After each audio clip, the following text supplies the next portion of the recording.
Today we are going to discuss synthesis of simple sentences into complex sentence using adjective clause. हम लोग पहले से ही discuss कर चुके हैं कि नाउन क्लॉज का यूज करके हम कॉम्प्लेक्स सेंटेंस कैसे बनाएंगे. प्रीवियस वीडियो में हम लोग ये चीज देख चुके हैं.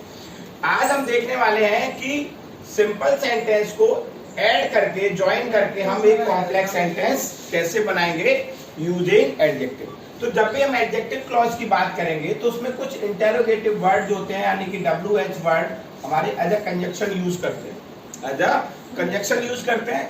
और उसमें हमारे WH वर्ड क्या आएंगे, जैसे मान लीजिए वाई. तो वाई का मतलब होता है जिस वजह से, यानी कि रीजन. आपका क्या आएगा, रीजन. कारण क्या है. जो हमारा सबऑर्डिनेट क्लॉज होगा, सबऑर्डिनेट क्लॉज, उसमें रीजन छिपा होगा. उसमें क्या होगा, रीजन छिपा होगा, कारण छिपा होगा. फिर सेकंड आता है हमारा व्हेन. व्हेन का मतलब होता है कि जब. तो हमेशा यहाँ पे जब भी ये इंटेरोगेटिव वर्ड्स आएंगे तो उसमें ज साउंड आएगा. कौन सा साउंड आएगा, ज साउंड आएगा. तो व्हेन यानी कि जब भी व्हेन आएगा तो व्हेन कब आता है, टाइम के लिए आता है. किसके लिए आता है, टाइम यानी कि समय के लिए. ठीक है. फिर हम नेक्स्ट चलते हैं वेयर. वेयर का मतलब होता है जहां. वेयर का मतलब क्या होता है, जहां. तो जो हमारा सबऑर्डिनेट क्लॉज रहेगा उसमें प्लेस छिपी होगी यानी कि स्थान होगा. तो वेयर कंजक्शन का यूज कहां होगा, जहां पर सबऑर्डिनेट क्लॉज में प्लेस हो यानी कि स्थान हो. स्थान के लिए हमारा क्या आएगा, जहां आएगा. फिर है हु. हु आता है जो के लिए. किसके लिए आता है, जो, यानी कि पर्सन के लिए. जब सबऑर्डिनेट क्लॉज में किसी पर्सन का एडजेक्टिव होगा, सबऑर्डिनेट क्लॉज में किसका एडजेक्टिव होगा, पर्सन का, तो उस पर्सन के लिए हम क्या लगाएंगे, हु लगाएंगे. एक चीज याद रखना कि हु केवल और केवल किसके लिए आएगा, लिविंग थिंग्स के लिए आएगा. किसके लिए आएगा, लिविंग थिंग्स यानी कि सजीव जो चीजें होती हैं उनके लिए. ठीक है. जैसे व्यक्ति है ना. अब है हाउ. हाउ हमारा आता है मैनर के लिए. किसके लिए, मैनर यानी तरीका क्या है, किसी कार्य को करने का मेथड क्या है, किस तरीके से आपने उसको किया है. तो हाउ आएगा जैसे या जिस तरीके से, जैसे या जिस तरीके से आपने किसी कार्य को किया है. तो जो सबऑर्डिनेट क्लॉज होगा उसमें आप मैनर छिपा होगा. क्या छिपा होगा, मैनर यानी तरीका, उस कार्य को करने का तरीका. हम लोग सारे की एग्जांपल पढ़ेंगे वन बाय वन करके. फिर आता है विच. विच का यूज होगा कि जो, कि जो. ये हु और विच दोनों में थोड़ा सा डिफरेंस है कि हु यूज होता है लिविंग थिंग्स के लिए और विच यूज होता है नॉन लिविंग थिंग्स के लिए. इतना अंतर है. साउंड सेम है कि जो, और यहाँ पे भी है कि जो. डिफरेंस क्या है, डिफरेंस है कि विच हमारा यूज होगा नॉन लिविंग थिंग्स के लिए और हु यूज होगा लिविंग थिंग्स के लिए. क्लियर है. आपको बहुत सिंपल लगेंगे ये जो एडजेक्टिव क्लॉज का यूज करके कॉम्प्लेक्स सेंटेंस बनाएंगे, आपको बहुत सिंपल लगेंगे. बस हमारा वीडियो जो है वो ध्यान से आपको देखना है. And you want have any problem understanding the complex sentences. You would easily understand how we can form the complex sentence using two or more than two sentences of simple sentence. Okay guys, moving forward, whose का प्रयोग होगा कि जिसकी. कि जिसकी, किसी व्यक्ति का अगर उस चीज पर अधिकार है, पोजेशन है, तो उसके लिए क्या यूज होगा, whose. तो कौन सी चीज किसकी है उसके लिए whose यूज होगा. और ये दोनों चीजों के लिए यूज होगा, लिविंग थिंग्स और नॉन लिविंग थिंग्स, यानी कि निर्जीव वस्तुओं के लिए भी और सजीव वस्तुओं के लिए भी, दोनों के लिए यूज होगा. फिर आता है whom. whom हमारा ऑब्जेक्टिव केस में रहेगा यानी जिसके लिए, जिसके लिए. whom किसके लिए आएगा, जिसके लिए या जिसे, जिसके लिए या जिसे, कि जिसके लिए. ये आएगा केवल लिविंग थिंग्स के लिए. whom का यूज किसके लिए होगा, केवल लिविंग थिंग्स के लिए यूज होगा, नॉन लिविंग में इसका नहीं होगा. फिर है हाउ मैनी. जहां पर काउंटिंग हो, जहां पर हम जिनको गिन सकते हैं, जैसे मान लीजिए number of chairs, number of bananas, number of boys, number of girls. तो जिन चीजों को हम गिन सकते हैं उनके लिए क्या आएगा, हाउ मैनी. और इसका अर्थ क्या निकलेगा, अर्थ निकलेगा कि जितने, कि जितने. फिर हम देखते हैं हाउ मच. क्या है, हाउ मच. हाउ मच का आएगा कि जितना. क्या है, कि जितना. अब देखिए आपने लिखा अब हम लोग एग्जांपल देख लेते हैं जो भी इंटरोगेटिव वर्ड मैंने बताए हैं। आई होप कि आपको इनका मीनिंग पता चल गया होगा, और बेस्ट ये है कि आपको मैंने ये भी बता दिया कि इनका यूज आप कहाँ करेंगे, इनका प्रयोग कहाँ करेंगे। लिविंग थिंग्स के साथ किसका यूज होगा, नॉन लिविंग थिंग्स के साथ किसका यूज होगा। अब हम लोग एग्जांपल पढ़ लेते हैं। मान लीजिए मैंने लिखा कि Pankaj an an honest boy. इसको हॉनेस्ट नहीं पढ़ते, कई लोग इसको हॉनेस्ट पढ़ते हैं। इसमें एच जो होता है आपका क्या रहता है, साइलेंट रहता है। क्या रहता है, साइलेंट रहता है। इसको ऑनेस्ट पढ़ते हैं। क्या पढ़ते हैं। अब हम लोग देखेंगे Pankaj is an honest boy, he belongs to a good family. He belongs to a good. Pankaj, इसका हिंदी मीनिंग समझे, फिर हम लोग इसको सिंथेसाइज करेंगे। पंकज एक ईमानदार लड़का है। पंकज एक ईमानदार लड़का है। He belongs to a good family. वह अच्छे परिवार से है। वह अच्छे परिवार से है। क्या मतलब हुआ, पंकज एक अच्छा लड़का है जो अच्छे परिवार से है। तो हम इसको ऐसे जोड़ सकते हैं। देखिए ये he belongs to a good family, ये एडजेक्टिव है किसका, पंकज का। इसका एडजेक्टिव है पंकज। तो हम लिखेंगे Pankaj N honest boy who belongs to a good family, right?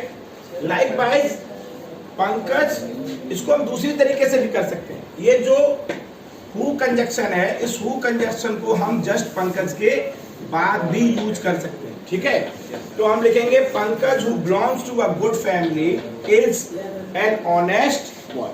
तो जब भी हम ऐसा जोड़ेंगे कि कंजक्शन को नाउन के जस्ट बाद यूज करेंगे, तो हमको क्या लगाना है, कॉमा लगाना है जब हम दूसरा सेंटेंस जोड़ेंगे। नेक्स्ट सेंटेंस देखते हैं हु का। I met Priya, she was bounded. I met Priya, she was bounded. देखिए प्रिया की क्या विशेषता है कि वो घायल थी। क्या थी, घायल थी। ये एडजेक्टिव है। कौन घायल थी, प्रिया। तो कहने वाला मैं प्रिया से मिला जो कि घायल थी। मैं प्रिया से मिला जो कि घायल थी। तो I met Priya who was bounded. I met Priya who was bounded. कोई प्रॉब्लम। अब हम जैसे इसमें एक सेंटेंस और भी देख सकते हैं। We call the soldiers, we call the soldiers, they were very bold and intelligent.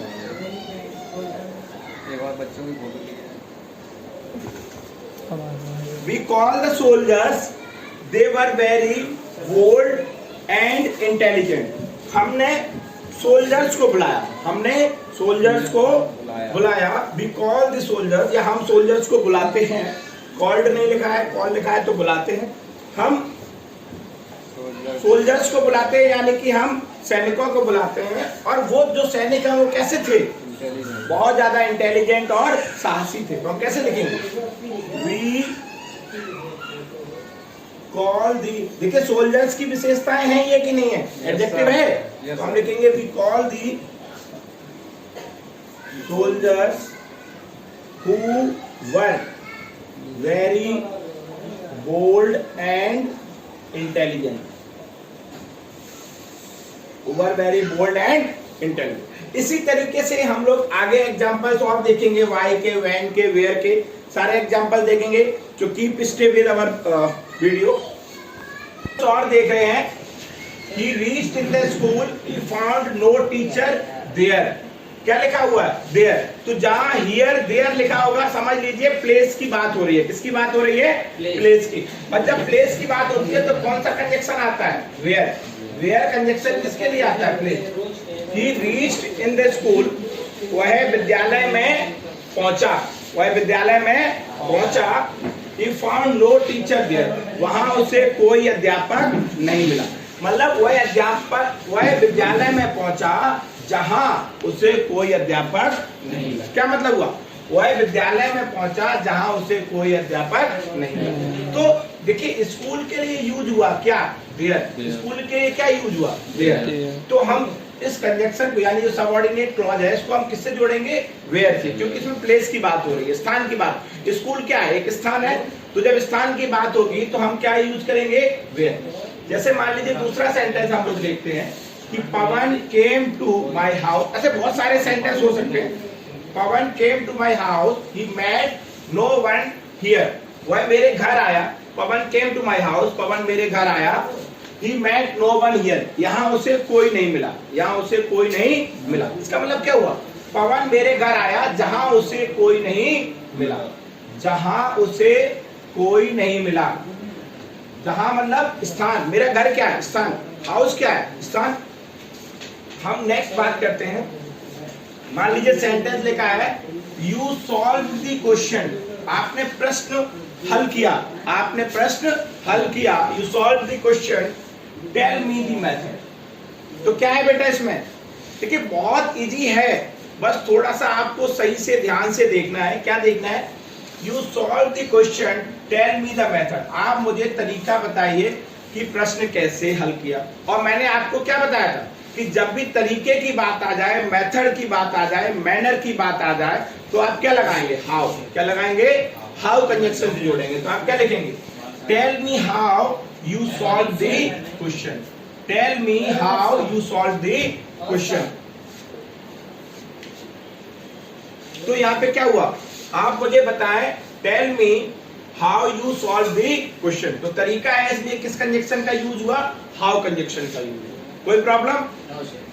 Next बात करते हैं, he was happy. I don't know the reason. इसको पॉज करना थोड़ा सा। How you solve the question. Next हम आगे बढ़ते हैं। मान लीजिए he was happy। अब हम लोग रीजन के सेंटेंस देखते हैं, why कंजक्शन का यूज कहाँ होगा वो देखते हैं। मान लीजिए लिखा he was happy, I don't know the reason. I don't know the reason. Reason का मतलब है कि मुझे कारण नहीं पता कि क्यों था वो हैप्पी, क्यों था, खुश क्यों था। तो he was happy, वह खुश था। I don't know the reason, मुझे कारण नहीं पता, मुझे कारण नहीं पता। इसका मतलब क्या हुआ कि मैं कारण नहीं जानता हूं जिस वजह से। तो why का यूज कहाँ होता है? जहां पर हम रीजन की बात करते हैं, हम कारण की बात करते हैं, हम जिस वजह से। तो यहाँ कब क्या आएगा? जिस वजह से, जिस वजह से, वो कारण जिसकी वजह से आप क्या हैं? खुश है। तो I don't know the reason why he was happy. I think you all must be getting my point. सबको समझ में आ रहा होगा कि मैं क्या बात कर रहा हूँ। नेक्स्ट है some students help the poor. I don't know their numbers. मुझे नहीं पता, कुछ लड़कों ने गरीब की सहायता की, कुछ लड़कों ने गरीब की सहायता की। कितने ने की ये पता नहीं, कितने ने की ये पता नहीं। तो जब भी काउंटिंग की बात आएगी तो हम क्या यूज करेंगे? How many. क्या यूज करेंगे? तो इसका मतलब है I don't know how many students have helped the poor. ठीक है, देखिए बहुत सारे कंजक्शन है, टाइम बहुत लगेगा। हम लोग लगभग सारे ही कंजक्शन यूज कर ले रहे हैं, सारे एग्जांपल्स आप देख रहे हैं, बहुत सारी चीजें हैं। मान लीजिए लिखा है I don't know the time mother will come from Mumbai. मुझे समय नहीं पता, मुझे समय नहीं पता माँ मुंबई से आएंगी, माँ मुंबई से आएंगी। यानी कि टाइम की बात आ गई, तो जब टाइम की बात आती है तो कौन सा कंजक्शन यूज होता है? व्हेन। यानी कि मुझे नहीं पता कि जब माँ मुंबई से आएंगी।